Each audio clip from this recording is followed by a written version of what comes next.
Praise the Lord. मैं pastor sol एक बार फिर से आप सभी लोगों को मसीही नमस्कार कहता हूं। उस परमेश्वर को धन्यवाद करता हूं जिसने एक बार फिर से एक नई जिंदगी दी, एक नया जीवन दिया। परमेश्वर ने आप सभी लोगों को भी संभाल के रखा है। उस परमेश्वर को महिमा और आदर जलाल देते हैं उसके वचन के लिए, क्योंकि अपने वचन के द्वारा हमें स्थिर करता है, हमें संभालता है, हम सबको उत्साहित करता है। हम उस परमेश्वर को आज की सुबह उस धन्य आशा के लिए धन्यवाद करते हैं जो हम सबको मिला है प्रभु यीशु मसीह में। आज जिस विषय के साथ मैं आपके सामने आया हूं वो है धन्य आशा। धन्य आशा, ये धन्य आशा क्या है? इस संसार में अगर आप जाएं तो हर व्यक्ति के पास आशा नहीं है। वे अपनी उम्मीदों को खो चुके हैं, वे अपनी आशा को खो चुके हैं। और जिस वर्तमान परिस्थिति से हम गुजर रहे हैं, यहाँ हर व्यक्ति अपनी आशा को खो चुका है, अपनी उम्मीदों को खो चुका है। लेकिन इन सब बातों के बीच में मैं आप सभी लोगों को प्रभु यीशु मसीह के नाम में उस वचन को स्मरण कराना चाहता हूं, जहां पर यह लिखा हुआ है कि मसीह के द्वारा हमारे पास एक धन्य आशा है, एक जीवित आशा है, एक लिविंग होप है। होप है।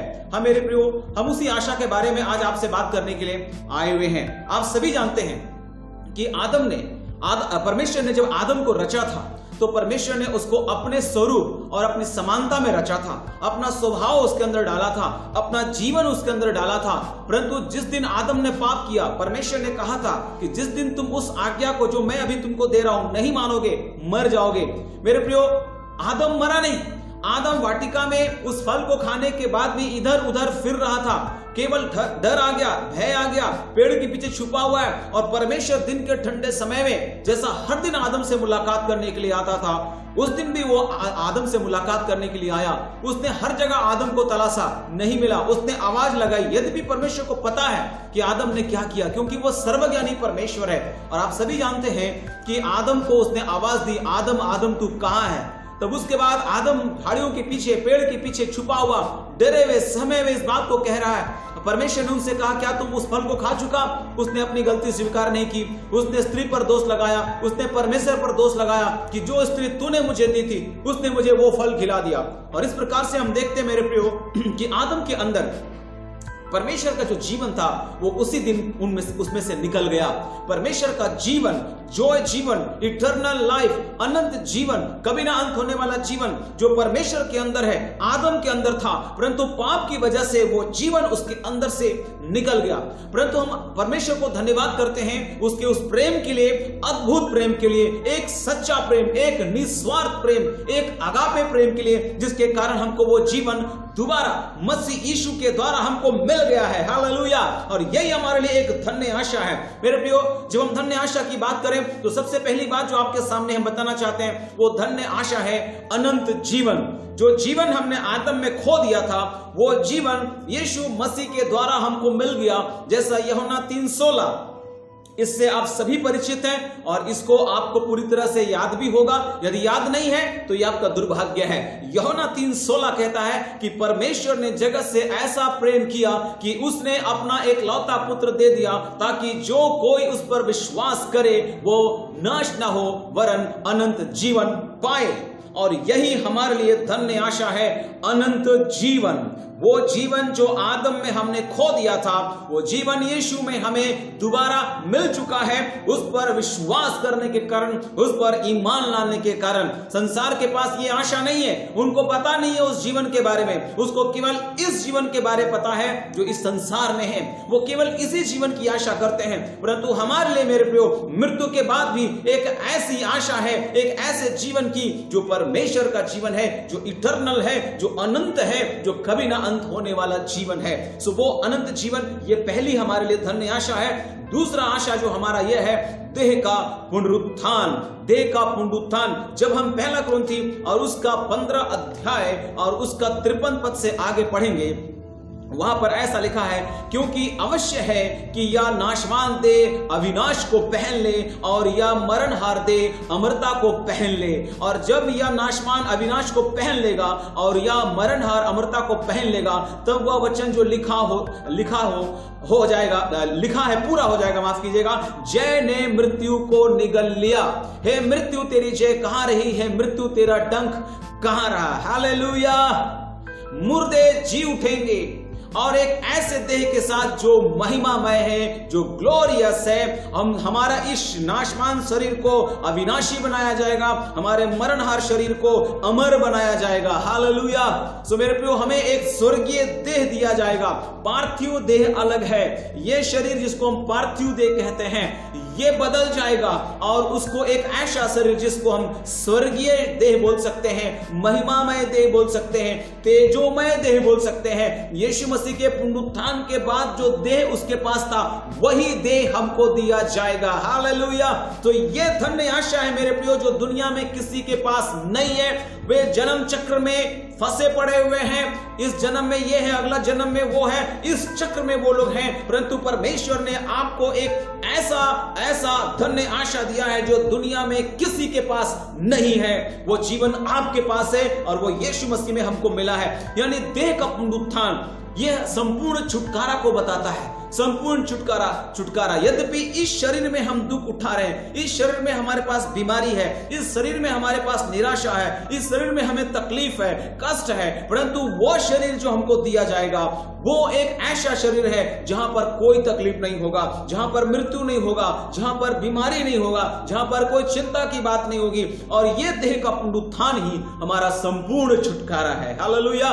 ये आशा प्रभु ने आपको दिया है, पुनरुत्थान की आशा। यीशु मसीह ने स्वयं इस बात को कहा था। यूहन्ना रचित सुसमाचार उसका 11 अध्याय और उसका 25 पद जब आप पढ़ेंगे तो वहां पर आप सभी ने पढ़ा होगा, यीशु ने बड़े अधिकार के साथ इस बात को लोगों के सामने रखा कि जब आप 11 का 25 पढ़ते हैं, यीशु ने उससे कहा, पुनरुत्थान और जीवन मैं ही हूं, मैं ही हूं, मैं भी नहीं या मैं हूं ऐसा नहीं, मैं ही हूं। जो कोई मुझ पर विश्वास करता है वह यदि मर भी जाए तो भी जिएगा। हालेलुया। ये आशा, ये धन्य आशा दुनिया में कहीं नहीं, किसी के पास नहीं। यीशु मसीह आपको ये आशा देता है कि हम सब जो यीशु पर विश्वास करते हैं, जरूर हो सकता है हम मरेंगे, हो सकता है धर्मी और अधर्मी दोनों एक तरह की मौत से मर जाए, परंतु मेरे प्रियो हम आपसे कहना चाहते हैं, अधर्मी के लिए, एक दुष्ट के लिए कोई आशा नहीं, परंतु आप जो यीशु पर विश्वास करते हैं, आप जो यीशु के लहू से धुले हुए हैं, आपके पास एक धन्य आशा है कि हमारा देह जीवित किया जाएगा, जी उठेंगे एक नए शरीर के साथ। हालेलुया। तो ये धन्य आशा प्रभु आपको देता है। तीसरी बात जो आशा हमारे पास है वह यह है कि हमारे लिए स्वर्ग में एक बड़ा प्रतिफल है। जब हम लूका रचित सुसमाचार उसका 6 अध्याय और उसका 23 वचन हम पढ़ेंगे तो वहां पर ऐसा लिखा है, उस दिन आनंदित होकर उछलना, उस दिन आनंदित होकर उछलना, क्योंकि देखो तुम्हारे लिए स्वर्ग में बड़ा प्रतिफल है। हालेलुया। तुम्हारे लिए स्वर्ग में बड़ा प्रतिफल है। तुम उस दिन को देख करके आनंदित होकर उछलना। मेरे प्रियो, जब इस संदेश को आप सुन रहे होंगे, आप जहां पर भी वहां से आपको उछल जाना चाहिए, क्योंकि ये धन्य आशा दुनिया में किसी के पास नहीं। स्वर्ग में बड़ा प्रतिफल है। हाँ, परमेश्वर ने हम सब के लिए वादा किया है कि मैं तुझे जीवन का मुकुट दूंगा, मैं तुझे धर्म का मुकुट दूंगा, मैं तुझे ना मुरझाने वाला मुकुट दूंगा। उस पेड़ का फल जिसको खाने से आदम वंचित हो गया, जीवन का पेड़ का फल आपको दिया जाएगा। आपको उस फल के पास आने का मौका मिलेगा। आपको स्वर्ग में एक नया वस्त्र दिया जाएगा। मेरे प्रियो, आपको यीशु के सिंहासन के पास आने का अनुग्रह होगा। आप यीशु को देखेंगे। हालेलुया। हर एक आंख उसको देखेगी। दुष्ट भी देखेंगे जरूर यीशु जब आएगा, लेकिन हम और आप तो स्वर्ग देखने वाले हैं। सो ये एक बहुत बड़ा आशा है मेरे प्रियो। अभी तक हम स्वर्ग की बात करते हैं तो बहुत एक सुंदर एहसास, एक सुखद एहसास, जहां पर कोई गम नहीं, कोई परेशानी, कोई चिंता नहीं, सब कुछ सुंदर है। आप जब कोई मनोरम दृश्य देखते हैं तो आपको लगता है यही स्वर्ग है। हम लोग भारत देश के लोग कहते हैं कि कश्मीर में स्वर्ग है, परंतु वहां जाएंगे तो आप ठहर नहीं पाओगे। इतनी लड़ाइयां, इतनी हत्याएं, खून की धारा बह रही है। मेरे प्रियो, स्वर्ग ऐसा जगह नहीं है जहां लड़ाई होती है, जहां पर विलाप होता है। मेरे प्रियो, स्वर्ग एक आनंदित जगह है जहां स्वयं परमेश्वर विराजमान है और वहां पर कोई शोक नहीं, कोई विलाप नहीं, कोई आंसू नहीं, कोई तकलीफ नहीं, कोई दुख नहीं, कोई ठेस नहीं। वहां पर हम सब वहां पर आनंद मनाएंगे सर्वदा का। हालेलुया। सो ये तीसरी बात है कि स्वर्ग में हमारे लिए बड़ा प्रतिफल है। चौथी बात, अंतिम बैरी जो मृत्यु है वो नष्ट किया जाएगा। अंतिम बैरी जो मृत्यु है वो नष्ट किया जाएगा। पहला कुरिन्थी एक बार फिर से आपके साथ खोलना चाहेंगे और उसका 15 अध्याय और उसका 26 वचन जब हम पढ़ेंगे तो वहां पर ऐसा लिखा है, सबसे अंतिम बैरी जो नष्ट किया जाएगा वो मृत्यु है। मृत्यु फिर नहीं रहेगा, वो पूरी तरह से नष्ट किया जाएगा। हाँ मेरे प्रियो, सब कुछ यीशु अपने पांव तले करेगा और उसका राज्य होगा, उसके राज्य का अंत ना होगा। सारे प्रधानताओं के ऊपर, अधिकारों के ऊपर, सामर्थ के ऊपर हमारा प्रभु राज्य करने वाला है और उसके साथ हम भी राज्य करेंगे। ये हमारे लिए एक धन्य आशा है मेरे प्रियो। हालेलुया।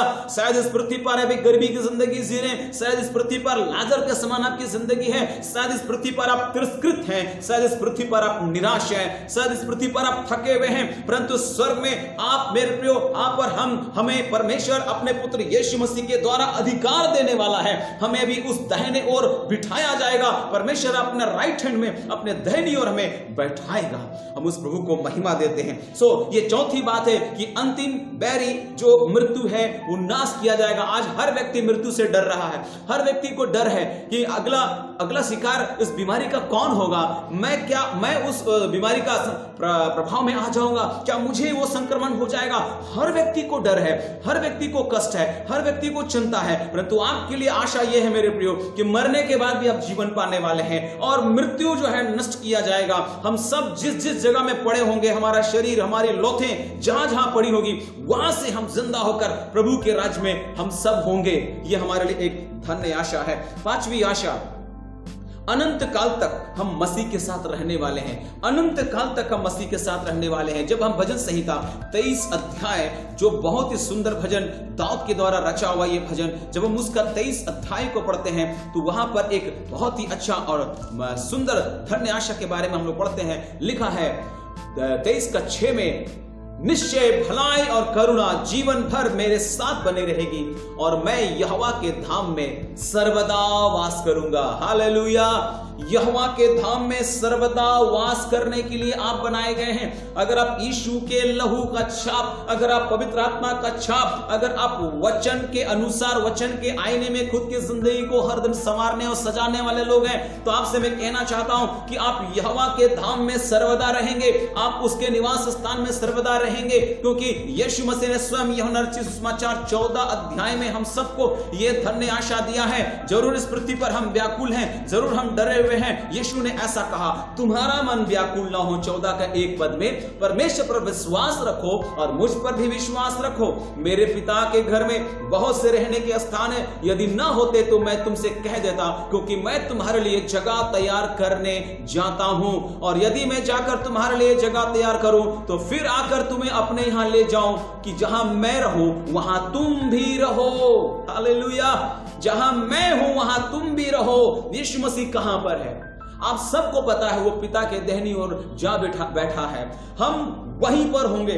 यीशु जहां है, परमेश्वर के निवास स्थान में, उसके धाम में हम सर्वदा रहने वाले हैं। ये धन्य आशा दुनिया में किसी के पास नहीं। सभी केवल इस पृथ्वी की बात करते हैं, लेकिन मेरे प्रियो, हम और आप इस पृथ्वी की नहीं परंतु स्वर्ग की आशा करते हैं। परमेश्वर का वचन कहता है कि इस दुनिया को नहीं, इस पृथ्वी को नहीं, लेकिन स्वर्ग को निहारो, स्वर्ग को देखो, उसकी ओर अपनी दृष्टि उठाओ, अपनी नजर ऊपर करो, अपनी दृष्टि नीचे नहीं ऊपर करो। मेरे प्रियो, परमेश्वर ने आपको नीचे रहने के लिए नहीं, परंतु परमेश्वर ने आपको ऊपर रहने के लिए बनाया है। ये पांचवी आशा कि अनंत काल तक हम मसीह के साथ रहेंगे। छठवीं आशा जिस पर थोड़ी देर हम चर्चा करेंगे, और वो है स्वर्गारोहण। स्वर्गारोहण, रैप्चर। Hallelujah, hallelujah. और ये बहुत बड़ी धन्य आशा है मेरे प्रियो। जब हम तीतुस और उसका 2 अध्याय पढ़ेंगे और उसका 13 वचन, तो वहां पर इस प्रकार से लिखा हुआ है, लिखा है कि और उस धन्य आशा की, अर्थात अपने महान परमेश्वर और उद्धारकर्ता यीशु मसीह की महिमा के प्रकट होने की बाट जोते रहे। धन्य आशा, उसके प्रकट होने की बाट जो ये उसका इंतजार करिए मेरे प्रियो। हालेलुया। और उसके बाद जब उसी संदर्भ में हम मत्ती 24 अध्याय और उसका 31 वचन पढ़ेंगे तो वहां पर हम आपको बता रहे उस धन्य आशा के बारे में। वो मत्ती में क्या लिखा हुआ है, मत्ती 24 अध्याय और उसका 31 वचन 31, वहां पर ऐसा लिखा हुआ है कि वह तुरही के बड़े शब्द के साथ अपने दूतों को भेजेगा और वे आकाश के इस छोर से उस छोर तक चारों दिशाओं से उसके चुने हुओं को इकट्ठा करेंगे। आप जहां कहीं भी क्यों ना हो, आप जो यीशु के लहू से धुले हुए, पवित्र आत्मा का छाप लगा हुआ कि ये मेरा कंपनी का माल है, हालेलुया। पवित्र आत्मा एक लोगो के रूप में आपके ऊपर स्टंप के रूप में दिया गया है और इस बात को अधिकार जताने के लिए परमेश्वर की ओर से कि ये मेरा है, ये मेरा असली माल है, ये मेरा असली प्रोडक्ट है, ये मेरा असली व्यक्ति है। माफ कीजिएगा, मैंने आपको प्रोडक्ट कहा, वास्तव में हम तो परमेश्वर का ही तो प्रोडक्ट है। मेरे प्रियो, हम प्रभु की स्तुति और महिमा करते हैं क्योंकि हम सब के लिए आशा यह है कि परमेश्वर अपने दूत को भेज करके और तुरही के शब्द के साथ हम सभी लोगों को अलग अलग जगहों से, हम चाहे किसी भी देश के, किसी भी राज्य के, किसी भी गांव के, किसी भी गली के, मोहल्ले के या किसी भी जाति के, रंग के, भेष के और भाषा बोलने वाले हो, परमेश्वर पर अगर हमने विश्वास किया है, अपने अपने जगह से, देश से, भूमि से, रंग से, परिवार से, जगह से हम उठा लिए जाएंगे। और इसी को हम कहते हैं रैप्चर, इसी को हम कहते हैं स्वर्गारोहण, जो दुनिया में किसी के पास ये आशा नहीं है कि वो उठा लिए जाएंगे, परंतु हम और आपके लिए ये संदेश मेरे प्रियो कि हम एक दिन उठा लिए जाएंगे। जब हम पहला थिस्सलुनीकियों और उसका 4 अध्याय और उसका 15 पद से आगे पढ़ते हैं तो आप सभी ने इस बात को पढ़ा होगा। ये पढ़ने के बाद रोमांच पैदा हो जाता है, उत्साह पैदा हो जाता है कि हमारा परमेश्वर हमारी कितना कद्र करता, हमारी कितना चिंता करता है। वहां पर जब हम पढ़ेंगे तो ऐसा लिखा है, क्योंकि हम प्रभु के वचन के अनुसार तुमसे यह कहते हैं कि हम जो जीवित हैं और प्रभु के आने तक बचे रहेंगे, सोए हुओं से कभी आगे ना बढ़ेंगे, क्योंकि प्रभु आप इस स्वर्ग से उतरेगा। उस समय ललकार और प्रधान दूत का शब्द सुनाई देगा और परमेश्वर की तुरही फूंकी जाएगी और जो मसीह में मरे हैं वे पहले जी उठेंगे। तब हम जो जीवित और बचे रहेंगे उनके साथ बादलों पर उठा लिए जाएंगे कि हवा में प्रभु से मिले और इस रीति से हम सदा प्रभु के साथ रहेंगे। हालेलुया, ये आशा हमारे पास है, हम सर्वदा प्रभु के साथ रहने वाले हैं। हाँ, उस समय नंबर 1 ललकार का शब्द होगा, नंबर 2 प्रधान दूत का शब्द होगा, नंबर 3 परमेश्वर के तुरही का शब्द होगा और इन सब बातों के होते ही हम सब उठा लिए जाएंगे। मुर्दे जी उठेंगे, हम जो बचे रहेंगे बादलों पर उठा लिए जाएंगे कि हम प्रभु से मिले और इस रीति से हम सदा प्रभु के साथ रहेंगे। ये छठवीं बात स्वर्गारोहण के बारे में, थोड़ी देर में स्वर्गारोहण के बारे में बातचीत करूंगा। मेरे प्रियो, सचमुच निकट भविष्य में करोड़ों लोग एक साथ दुनिया से अचानक गायब होने वाले हैं। कब्रिस्तान खाली होने वाले हैं। हर कलीसिया, colony, mission compound, seminary, Bible college और जहां जहां मसीही जन और परिवार निवास करते हैं, उस जगह से वे लोग जो यीशु के लहू से धुले हैं, यीशु के लहू का छाप लगा हुआ है, अपने अपने जगह से अचानक गायब हो जाने वाले हैं। दुनिया की हर जाति, हर धर्म, हर वर्ग आदि में से जहां से भी जो लोगों ने यीशु पर विश्वास किया वे सब गायब होने वाले हैं और कारण किसी को पता नहीं चल पाएगा। चल पाएगा वो करोड़ों लोग कहां चले गए, इसका सुराग किसी को नहीं मिलेगा।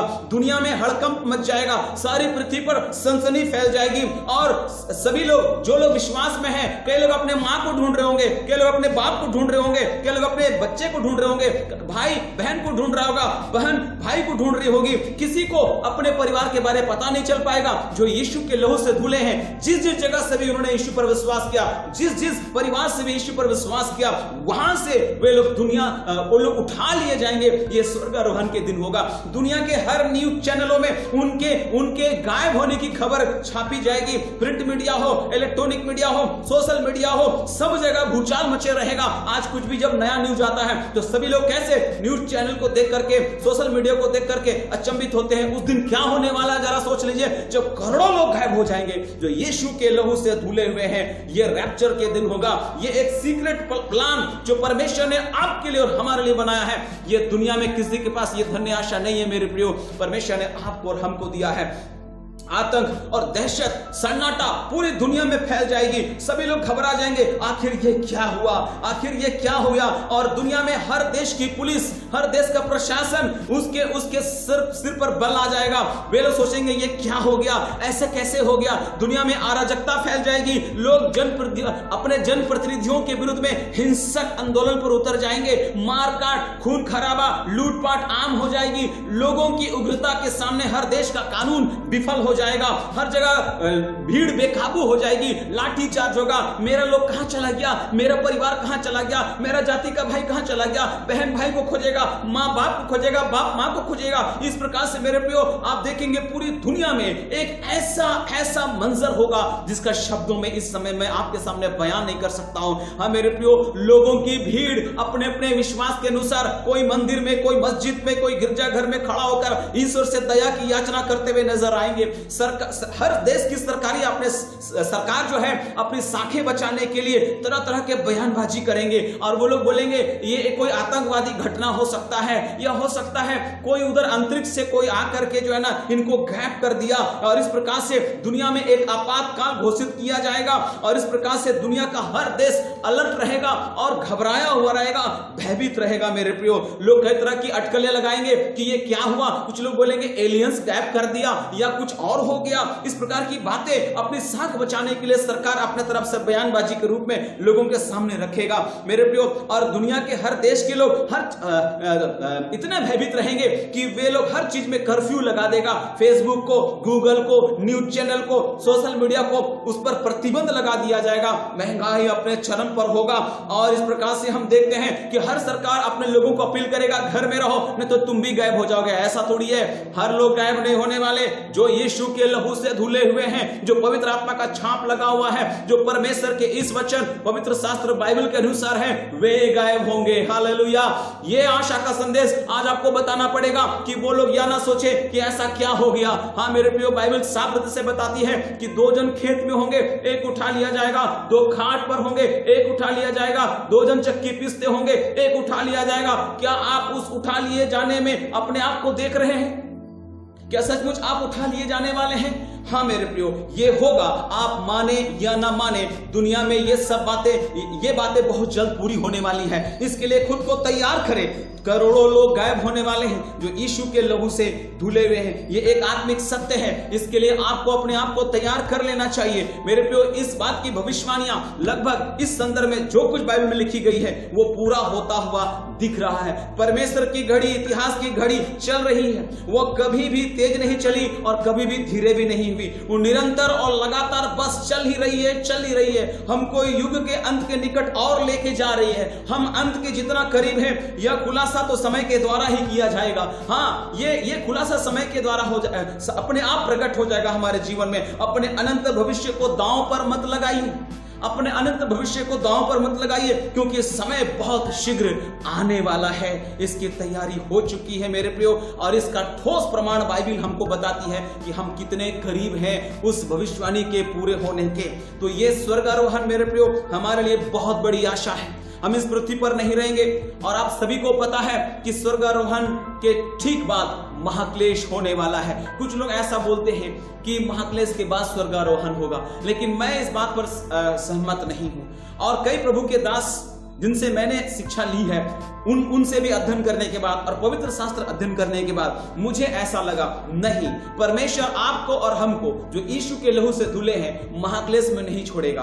कैसे? मैं इस बात को कैसे अधिकार के साथ बोलता हूं? आप मेरे साथ खोलिए दूसरा पतरस और उसका 2 अध्याय, और उसका जब हम 5 पद से आगे पढ़ेंगे तो वहां पर ऐसा लिखा है। दूसरा पतरस उसका 2 अध्याय उसका 5 पद से आगे लिखा है, और प्राचीन युग के संसार को भी न छोड़ा, वरन भक्तिहीन संसार पर महाजल प्रलय भेजा, पर धर्म के प्रचारक नूह समेत 8 व्यक्तियों को बचा लिया। 8 व्यक्तियों को बचा लिया। कब? जब जल प्रलय भेजा गया था। नूह के समय हमारे लिए एक उदाहरण है मेरे प्रियो। परमेश्वर ने नूह को उस जल प्रलय में नहीं छोड़ा, परमेश्वर ने उसको बचाया।